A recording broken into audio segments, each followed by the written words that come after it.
¿Qué se echa en las tierras para que luego nazcan mejor las plantas? Bueno, eso, por aquí no se ha hablado mucho de eso. Aquí nosotros echábamos el estiércol de la oveja. Pero luego estaban todos esos campos que nosotros conocemos bien, incluso agarrábamos el medio y ya le echábamos la zona. Pero eso también el abono lo venimos para acá.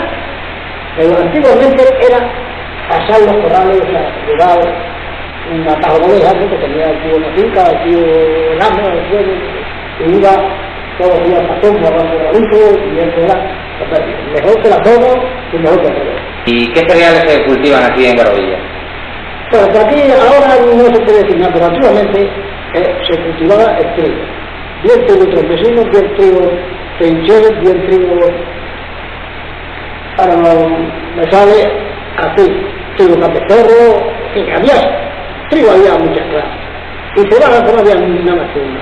Aquí no se cultivaba más que una, la caballada. Si usted la conoce, esa es la que se cultivaba. Sí. También tiene para ir a hacer resina, la no sé qué, la cervecera, pero aquí no se daba mucho.